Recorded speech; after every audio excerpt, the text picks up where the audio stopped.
Teofilo's great-granddaughter and Teofilo's great-great-granddaughter.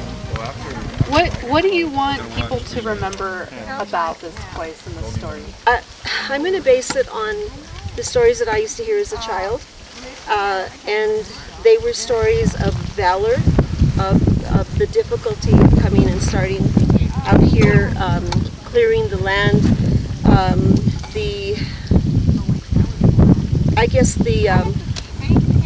the fortitude that they had to lose the Medano Ranch first and then start over. I mean, how many people actually do that? I think I'd like them to know the differences in the style of my grandfather's, where one has always been presented to me as more of a gentleman, and the son Pedro was always, they spoke about him as being more of a rugged cowboy, and I think that shows with the stories that I've heard about them. But I would like for them to know that the Trujillo family was very strong people, and I think that some of that somehow comes out because I grew up around the old men talking about the stories and the courage that they had. Well, I guess it's probably the most historical story of the Medano Ranch and how it was torched. I understand that they went in, they burned the curtains, started with that, and just the perseverance that they had to have. How much courage it took to be out here, the strength, the intelligence to come out to this wonderful area, and then the conflict between the Anglo and the cattle ranchers and the Spanish. We were raised to be very proud Spanish. We didn't say that very often because there was a Chicano movement and there was the Latino movement and everything. So, but when this is answering your question also. When I remember saying that I was going to become involved with some marches, my grandfather said, "You know your history. You can go back hundreds of years. You're smarter. You speak 2 languages, and you don't have an identity crisis." So this came from generation through generation, and that sense of pride was always there, and no arrogance. It was just this solid people. So that's one of the stories, and there's just so many that. But I think the way that they lost the land. I wish they'd have been a little bit more organized, not as trusting. And what I remember is the bitterness of the old uncles also talking about the bitterness that they had lost so much. And I don't think they ever got over that. My name is Maria Tita Lupon Cosby, and I am a daughter to Andrea Lupon.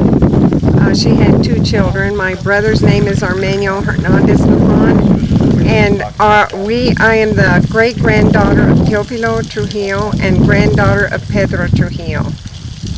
It's a history not only of our personal family, but the Spanish people in the valley, and it's a historic site. We're very proud that it was restored and that it's a historical site.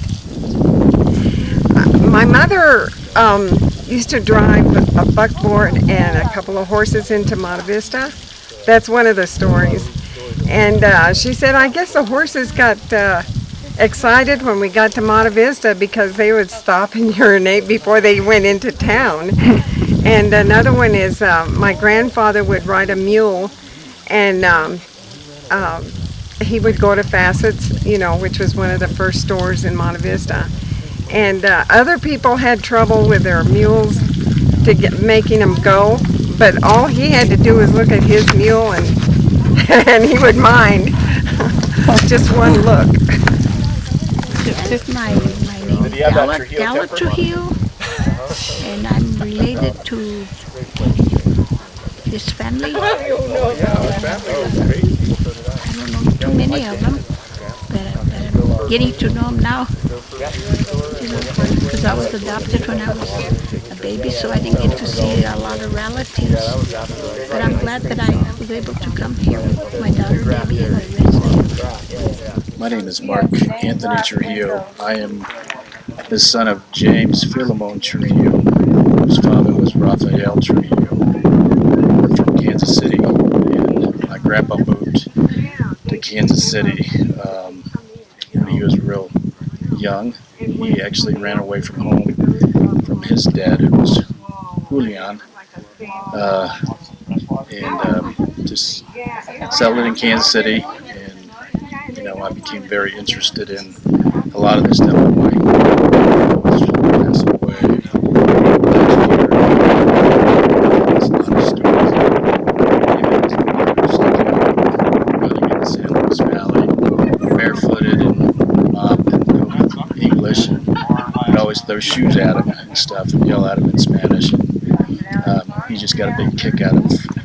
Sounded like he really wanted to go back, like he was actually going to go back and meet up with his brother and his family in heaven. So it got me interested in a lot of history about my family. So I talked to Debbie Quintana, and she educated me a little bit more about my family. And the reason I'm here is because it puts everything in perspective for where I belong. There's so many people go through life and not know where their family's from, but it makes me feel proud of what they accomplished. So very proud to be here. It's a beautiful place. I'm Catherine Thorpe, and I am the great-great-granddaughter of Teofilo Trujillo. My mother is Adelaida Trujillo, and her father was Federico Trujillo, who's buried in San Luis, Colorado, and I'm very proud, and my brothers and sisters are very proud that this has been established, and we're very proud of the Trujillo name. My name is Jason Trujillo, and I'm the great-great-great-grandson. And my grandfather was Teofilo, which was Pete's son, which was Teofilo's grandson. And I currently live on the 1881 ranch, which was established by Pete after he left this area. And it's cool to be a part of this, and it's cool that they're taking and appreciating the heritage of the Trujillo family and the settlers. There's a lot of settlers, and people don't realize these are the first people that came into this part of the country and in this rural area. And there's a lot of great historical value here, and there's a lot of story value. There's a lot of story of how the West was won and the battles of the West in the past. And it's just great to be a part of it. And it's very interesting, and it's tied in from San Luis to Sand Dunes to Manal Ranch to 7 Mile Plaza. It's astonishing how much our family was involved in settling the valley here, and it's just great to be a part of it. Hi, I'm Sophia Cosby, and I am the great-granddaughter of Pedro Trujillo and Sophia Trujillo.